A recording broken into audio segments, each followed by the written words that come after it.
Okay, here we go. Gail Alofsin, hello, my friend. How are you?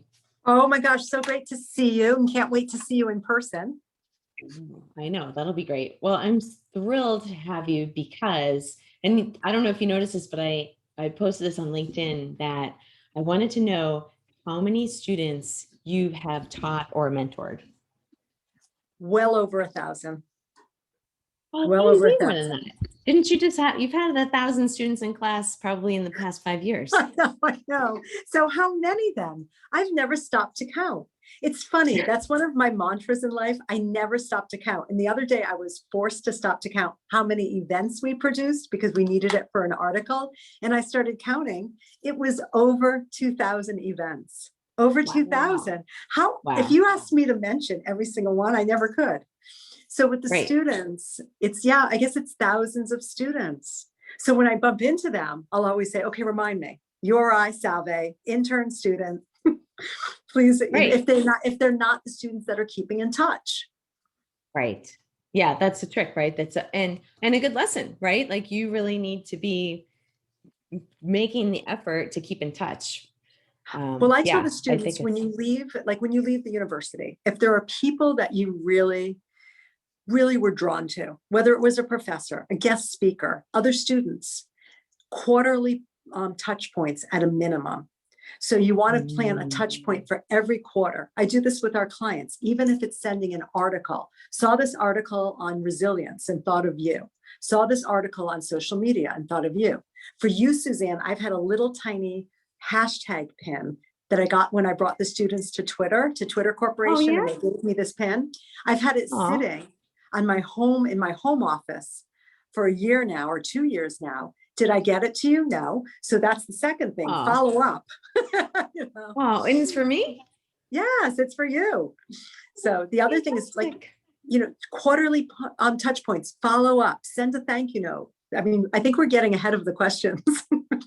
No, I mean, this is how it goes with the Career Success Tips podcast and show. It's not really scripted because I know so many amazing experts who are happy to share their insights, including our instructors for our digital marketing career building course, that we don't have to have anything scripted. We just have a conversation because there's so many great people out there who want to see emerging professionals and recent grads do well. And yeah, so we're just happy to share that. Well, there reaches a point where we arrive, and we've arrived not as far as we're going to get, but we've arrived. And now it's time like to really give back. Mhm. I'm saying this, but as I'm saying this, I'm also thinking of the students that we have the privilege to meet and learn Right. from, in addition to mentor.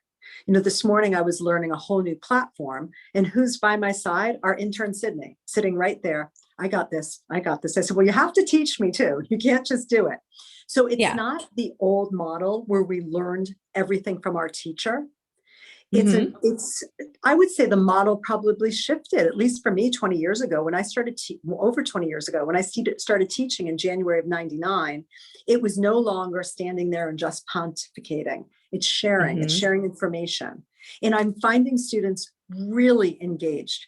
Every now and then you get the non-engaged, and you might want to give them a little shake, but they have to Yeah. grow into, you actually can't do that. Can't physically be shaking anyone, but you want to give them a little wake up call. And that's Right. okay. Some students just have to come into it as their own. And if I'm not the one who's going to ignite them, it could be, again, a guest speaker who comes into the classroom. It could be another student's insight. Right. Yeah. No, I think it's amazing what you're able to do and how many students you've helped. And um yeah, and you also mentor students through your job. You're not just a professor. Yep. Oh, well, Tell me I've a little worked bit about now. what your day job Yeah. is. I've worked for Newport Restaurant Group, which was formerly Newport Harbor Corporation, formerly Newport Yachting Center, for over 30 years. And honestly, when I walked in today with a great big smile, because I love it, I kiss my desk and say, thank you that I still love this job. It was like day one. It was day one. And it was a fire hose all day long. And people would say, oh, how busy can you be? You're working on one event because we have the Newport International Boat Show. Well, I'd like to say it's the third largest in-water boat show in the country. It's pretty Wow. big because we Yeah. used to work on over 100 events in a summer, but we had a team of 150 people at that point. Now we're on one major event and we've got a team of five amazing women, my colleagues, and then we hire 150, for the week of the boat show or 2 weeks before the boat show. So it's a real exciting job. And, that segues to when I would sit. And then we have Newport Restaurant Group. We own, I believe it's 14 restaurants at this point. We're opening Food Love Market. We've got more restaurants in the works. Really, really exciting time. And we, as everyone would know, had a big hit during COVID. Everyone did, but we're resilient. So maybe that would stem to the next lesson is stop being woe is me. Everyone has issues. So now in some of the students, when they come in, they might have major issues. They may be going through some hardships at home. Maybe they have relatives that are ill or just family situations are shifting. Yeah. So you have to have empathy to a point. But the other thing is, I broke my nail. I'm so hungry. My boyfriend broke up with me. Well, how long have you been dating? A week. I don't want to hear it. It's like I always say, Eeyore, show me your tail, or Eeyore, show me your tail. Life's so hard. But the whole thing is, what I love to tell students and just my friends and people in general is and this is nothing new. I'm probably going all Oprah on you. It's probably where I learned it from. When you go to bed, lie in bed and think, what are 4 things? I like to do things in 4 that I'm grateful for today. What am I thankful for today? And then when you wake up, wow, I'm awake.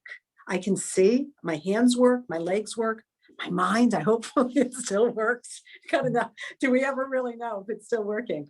So it's like being grateful that propels you through life. And if you can just have that shift of a real innate gratitude and thinking of what you do have versus what you don't. Right. Yeah. No, I think that's huge. What about something that's more specific to, I think of sponsorships almost like marketing, right? And what would you say are some of the advice that you think applies across all types of marketing and outreach, networking, communication? Yeah. So for people who don't know what corporate sponsorship is, I call it the invisible marketing because it really is designing concepts and it's an extremely difficult sell. I've been working in corporate sponsorship now for over 3 decades. Learned a lot at a conference called IEG that I went to for 30 years. It's funny because the students on the call aren't even in the work, they're not even alive 30 years. But International Events Group, and I learned so much through International Events Group. I also would speak at that quite a bit. And the biggest thing is you're designing concepts because it can't be measured. It's not data that can be measured. It's like from your heart.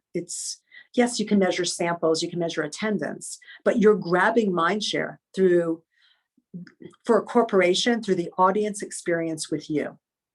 So whether it's marketing mobile tours, or it's the way the sampler is in a booth, or the way the marketing's done, attributing your logo on the right program. I'd say a couple of things with marketing. One is who you align yourself with is equally important to who you do not align yourself with. This is marketing and this is life. So advertising measures or programs that you choose not to align with are equally, or brands that you choose not to align with are equally important as what you do choose, especially in developing your own personal brand, is making sure you're looking for the right attributes. Let's talk about that. I would love to hear more about that because I think that directly translates to which job do I take? Which job do I apply for? And I can remember back in the day, trying to find a job, and I was lucky that I knew exactly what I wanted to do. And in newspaper and the media world, there's definite hierarchy. Like you start at the small paper and you move up and you move up. And eventually I made it to the Boston Globe before I was 30. But Boston Globe, wait. We don't go right over that. Boston Globe before you were 30 is huge. Yeah. See, I don't even think students realize this, but they will. They're smart. It's the Boston Globe. And you were there before you were 30 I did years a old. lot before I got there. I spent 10 years at smaller newspapers and daily newspapers, and, pushed myself to go into positions that were hard. I was the page one editor at the next cheer down paper. And, right when I was in college, I did internships. I interned for the same newspaper group for, I don't know, every summer for like 4 years, even when I was in grad school. And then when I went to apply for a job, I said, here's my clips. And I had a stack of clips like this deep. So they actually hired somebody to replace me after my first summer. So they said, oh, I guess we need to hire another reporter. And I was like, well, why don't you just hire me? They're like, no, you got to finish school. So, but I think it's hard if you don't, let's say if you're a marketing major or you communications major, English or PR, and it's hard to know, okay, well, what company wants my skills? And a lot of agencies need skills like that. And we know a lot of our agency partners at ROIinU are looking for recent grads and emerging professionals, but they also need them to have a certain set of skills before they come in that maybe they're not teaching in a 4-year program because they change so fast. But let's say if you're thinking about working in what we would say in-house for a particular brand, what are some attributes that you think, or what are some ways to, I guess, filter through the list? What do Well, you tell your students? a couple of things. My very first job out of college is not on my LinkedIn. And the reason is this was a company in a category that was my dream job. I won't say what it was. When I got there, I found out what I was selling was not what was delivered to the client. And that is not aligning yourself with the right brand.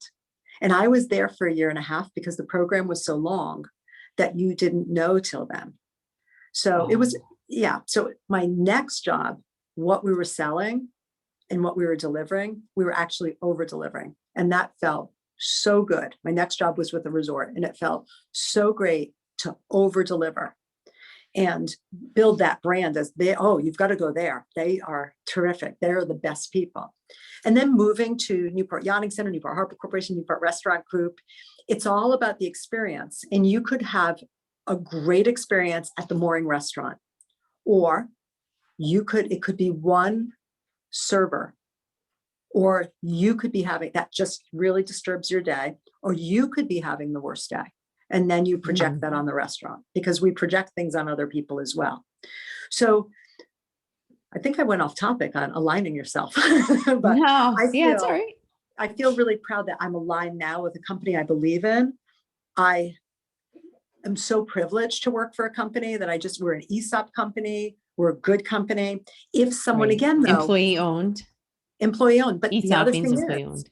We're not perfect, and we have made bad hires. I've actually had 3 bad hires that have been that I can think of. Well, out of 1,500 employees, that's not that bad. But I'm thinking of 3 bad hires that I can think of in my whole tenure here. But I'm sure there's more. And we all know the adage that people don't leave companies; people leave people.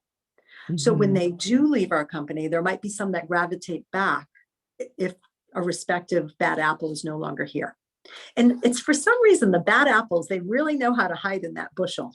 They really do. The bad apples know how to hide, and they do get uncovered. I remember one time when I was talking to my mom and dad about it, I said, I don't know if I'm going to be able to stay at Newport. It was back Newport Yachting Center. Just the situation, this manager we brought in, and my dad said, he or she will cook their own goose. They'll cook their own goose. So don't worry about that. So just keep your nose to the grindstone and keep working hard. So with students, the other thing I want them to caution about is, I know we all want to network, and we want to network before we need to. That's important, but don't take everyone on LinkedIn. Absolutely do not accept everyone who asks you to link in, because I call them the creepsters out there who are just fishing, especially for young students. I've got more than enough stories in my networking course on that. But the other thing is, you want to, again, it's who you're aligning yourself with. That's really important on LinkedIn. And or aligning yourself with, we have the people who want to link in with us to sell us something. So there's a lot of, you want to be careful of that too. And who are you hanging out with? Are you hanging out with people who want to get things done? Or are you hanging out with people who are just just not a good influence on you. I always say Right. bless and release, collect positive people in your life and bless and release anyone who is making you feel bad about yourself, low about yourself. It can be a professor. If you're really Mhm. having an issue with a professor who is condescending and rude, think about it, have a talk with them, ask for a one-on-one. And if nothing changes, that's when you could go to their supervisor. I mean, Mhm. I'm blessing myself. That's never happened to me. I have a lot of respect for the students, even when they challenge their grades. But, Mhm. you want to bless and release negative people in negative situations in your life, unless they're a relative. you, you can't bless and release relatives, for the most Yeah. part. You have to bring other people in, right? Don't put Yeah. yourself in a room specifically just with that person. You have to make it a group thing Well, I've spent the if you're in last that 2 days, situation. I should say the last 48 hours, and she could come bounding in any minute. I actually locked the office door so we don't have any bounding in. But I spent the last 48 hours with my 8th grade teacher and best friend, Sister T. Have you met Sister T Oh yet? yeah. Yeah. Yeah. Okay. Mhm. And we went to a client meeting Wednesday night that was supposed to be 20 minutes. I said, Sister, do you want to just come to this meeting? It's at 6:30. It's going to be 20 minutes. 20 minutes was 2 hours Yeah. because she is so much fun. They couldn't get enough of her. She's one of those sunshine people. She just brings a Yes. lot of She's joy. amazing. And we're all talking over each other. You would have been in heaven because it evolved to a marketing discussion and just escalated from there. And then I bring her in last night to Barcino, one of our restaurants, and all of a sudden the hostess has her in her arms. And I'm like, what's going on here? And the hostess is screaming, Sister T, because she's Aw, one of the former students. And Sister T was a frequent guest in class. She was I always know. coming to class. Yeah. So I'm like, Sister, you can't go anywhere. And just being around her for 48 hours, I'm already buoyant, but now I'm off the charts buoyant because when you again, align yourself. And it's not always going to be the super positive person. That's what I like to align myself with. Other people might want to align themselves with calmer or Mhm. brainiacs or real Mhm. entrepreneurs. We all have different, I kind of like to align myself with a lot of different people, don't you? Oh yeah. Yeah. I Yeah. think it makes things very interesting. But I Yeah. think, to your point that especially in college, right? People grow a lot in college. Mhm. There's a lot happening during that time. And it's okay once you graduate to, like you said, bless and release. Like you don't have to have that intensity of a relationship. And also to be looking around at other people who maybe you didn't have the opportunity to get to know that well, but are forward thinking and are high achievers. And, developing more of a relationship with someone like that in your job search. Maybe you become accountability partners. Let's talk a little bit more about networking because you are a networking master. And I think to your point about LinkedIn, making sure that you're not mixing up your LinkedIn with a lot of contacts that may not be very fruitful is important. So Yeah. what Well, advice do you have about networking? just to finalize on the bless and release, though, you can't do it condescendingly. I'm thinking of this now because you and I are older, so we know we would bless and release, but we wouldn't say, Cynthia, I'm blessing and releasing you from my life. It's not as simple as that. You just kind of start Be avoiding subtle. contact, and be subtle. And Yeah. again, you don't want to bless and release someone that might be having challenges at the worst part of their life. You just want to bless and release people that don't make you feel good about yourself. There's no reason for that. Mhm. Everyone has Mhm. something to offer. So the Mhm. biggest thing I feel with networking that's worked for me, because I think I know don't think I've been networking since I was 7 years old. I went into the grocery store, and this isn't that you could never do this with Elise, but this is when you could go into Stop and Shop. It was Stop and Shop in Norwich, Connecticut. My mom would let us loose, me and my brother. And the first thing I did is I went and I met John and Cow. His name was Carl, but I called him Cow. I thought he had said Cow when he told me his name. And he'd have us opening the boxes with box cutters and putting, it was a gun that you, like this little, I don't know, what would you call it? A little glue gun, kind of, not a glue gun, Yeah. but like a little, you went like this, and then the price tag came on, like a price gun. Oh, yeah, So yeah. Oh, you're yeah. pricing A tagging the gun. string beans, the Price tag tagging gun. gun. Yeah, price tag. And I haven't seen one of those since I was 7. But you do that and then put all the string beans on the shelf. And then my mom came one day, oh my God, you have the kids with a box cutter. You can do everything else, but not that. And just like I walked up to them, hi, I'm Gail. This is my brother, Mark. I want to be your friend. How can we help you work? And that started with, and it became a big joke because I also asked one of my oldest best friends in the world, who I met when I was around 7, hi, I'm Gail. Will you be my friend? She still makes fun of me for it. But I do love people. And I don't know that if everybody does love people or if that's normal. And I love learning about people. So a couple of secrets to networking. My mom always told us growing up to be interesting, be interested. So it's not all about you. Be interested in the other person. They have so much to offer. And if you don't know what kind of questions to ask at this point, I have too many questions to ask. Google, what kind of questions should I ask at a networking reception? The next is give versus gain. Don't start asking for things. Don't start just, especially don't pop in from outer space to someone you haven't talked to in a year and ask for something. So you want to give versus gain. You can also call that give to gain, because the more you give. So if it's a new student, an intern, wow, I love your company. I would welcome the opportunity to shadow you one day, but is there a way I could be a resource? I would love to be your intern. Oh, you don't have a budget for an intern? That's okay. The currency of learning from you is fine. That's enough. Students get so wrapped up in money, money, money, money. Do an internship because that company is investing time in you. For companies who can't afford it. Now, obviously, especially now. Yes, we have interns out at Castle Hill. They're culinary interns. They're in the kitchen. That's a job in some of our other kitchens. That's a job we would hire for. So of course we wouldn't say, oh, hi, you're going to make, pounds of not mac and cheese, the lobster mac and cheese or lobster salad and not get paid for it. No, those are paid interns.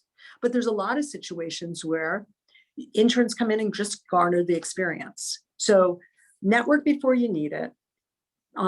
When you're interested, you're interesting, and give versus gain, because the more you give and ask people about themselves, they're going to think you're the most interesting person. Well, I think there's a lot that you can do, right? If you're trying to get attention from a brand. And actually, we're very soon going to be launching a little a free mini course that talks about how you can not be creepy, but get into people. Are you calling it that? Radar. You should call it. Are you going to call it? How don't be not creepy. To be creepy? Don't be creepy. Yeah, that's it. Yeah, because it is true when you're creepy. Now, my students comment on a lot of posts, which is great. Like when our guest speakers come in, they'll make comments. Well, the guest speakers love that. And I've only had 2 guest speakers out of hundreds that were very high profile, and they said to the students, I'm very sorry, I'm not going to accept a LinkedIn request from you. And that's okay. And they're really, really nice people. They'll go unnamed. But for the most part, this is an opportunity. So if you are sitting in a lecture hall and you have not, one, read about the guest speaker ahead of time, followed up and sent them a thank you email, because somehow you're going to get their email, or a thank you note, and then at the minimum, a thank you LinkedIn, because they'll learn on LinkedIn. You can send a message not using your message app. You can send a connection and then put a message with it. So this is how you're going to meet quality and great people in your life. Because if someone has come to your campus and they've spent the time, like Suzanne, you've come to Salve, you've come to URI, you have no time for that. None. But you've come in.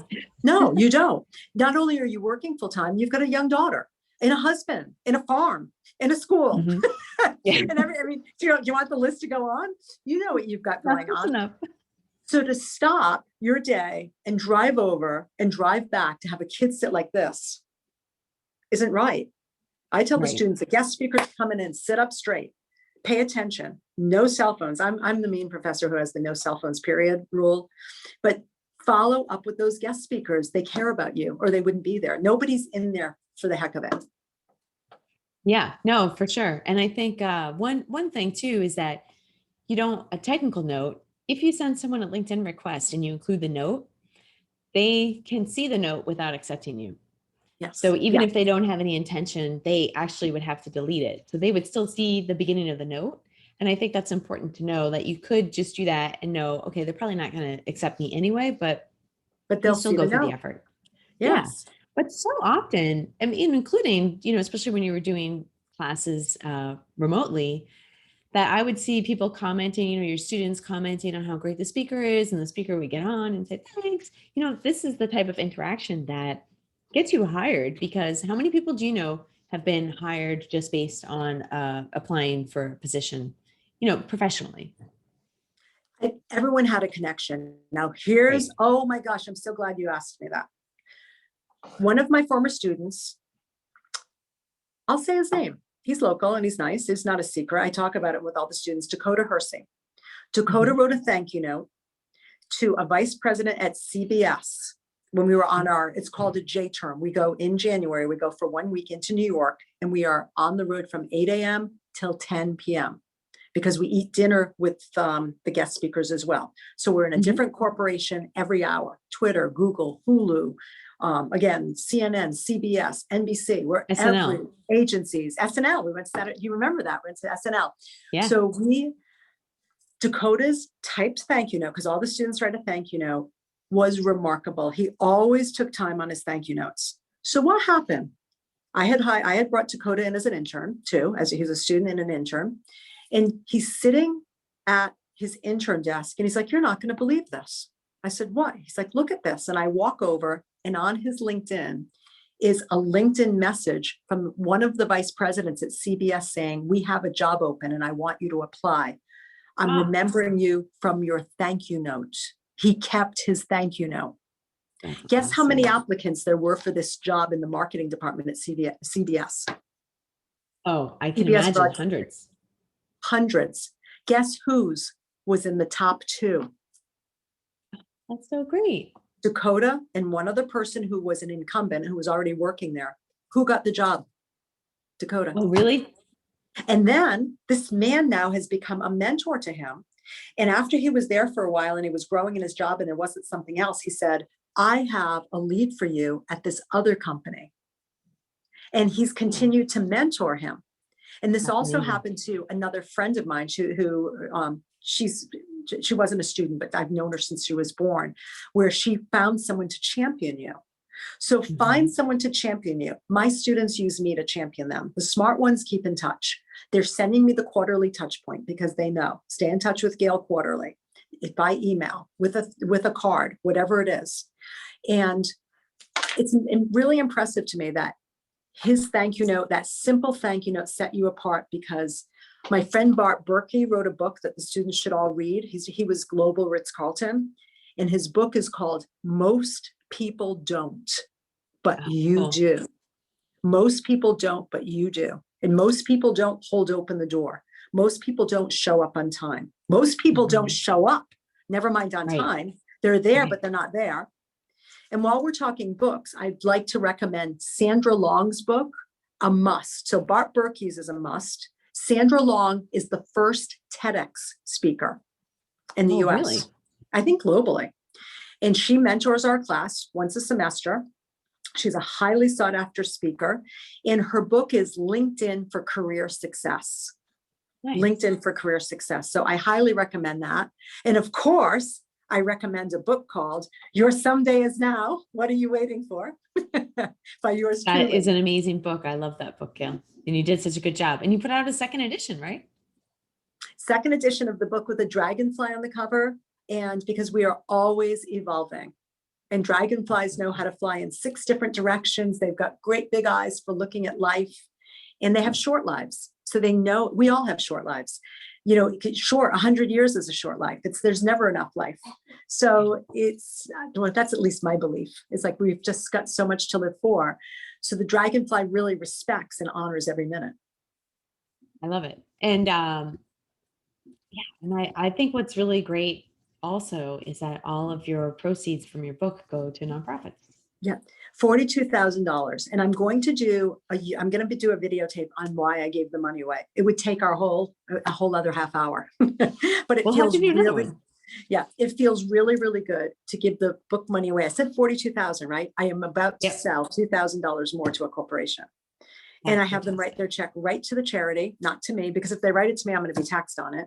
So Yep. and then I'd have to give less to the charity or lose Right. money. So it's Yeah. easier to just have them write their check to the charity. And usually it's corporate buys. It's not on Amazon yet because Amazon keeps 85%, but it is Mhm. reaching the point close to 85%. It is reaching the point where I can't be mailing books from my basement anymore. It's been since 2014. We have like this little book factory down there of packaging the books, getting them mailed. Oh, So that's fantastic. Amazon has to, I'll say for 2022, we'll be on Amazon. There you go. So tell me about, because you're flying out today and you're flying out because you're speaking at a conference and you're also a No, I national am. speaker. Oh yeah, I am a national speaker and that is something I love. I'm flying out this weekend because my husband's working in Chicago for the long weekend. Oh, So good, good.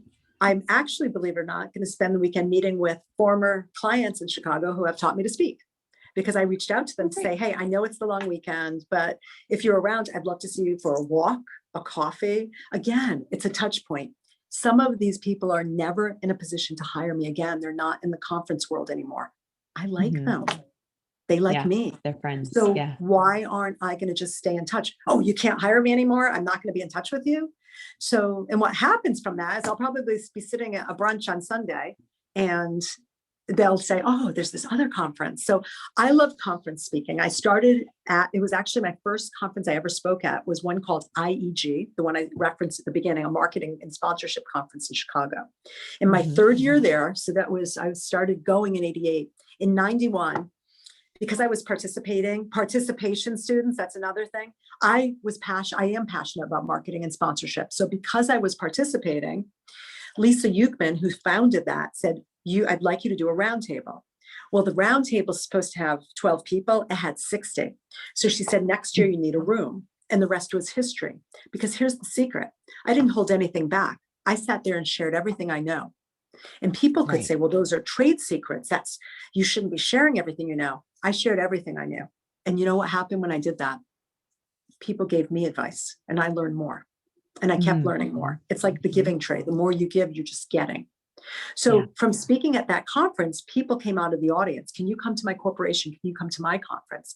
I mean, I was speaking at that conference for free, but now all of a sudden people were waving, hey, we'll pay this, we'll pay that. So my website's gailspeaks.com.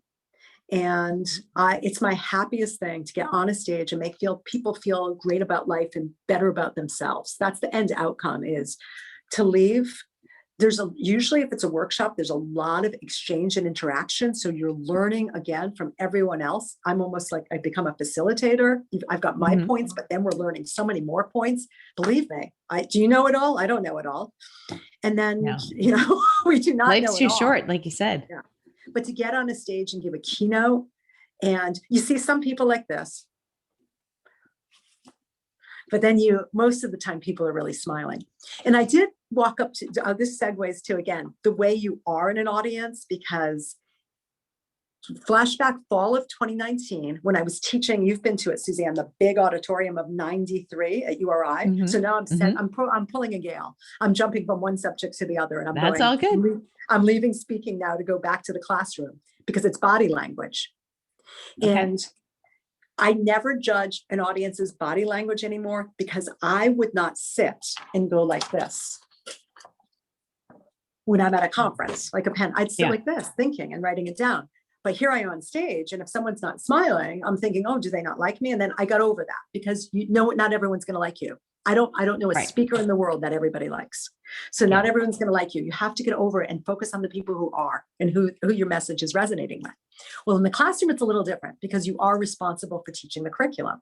And there was this one girl, and she would just sit there like this. So in the middle of class, one day I said, you look really bored. Are you okay in this class? Like, do you like this class? No, I can't really believe I said that out loud, but she told me I did. Inner dialogue, Gail.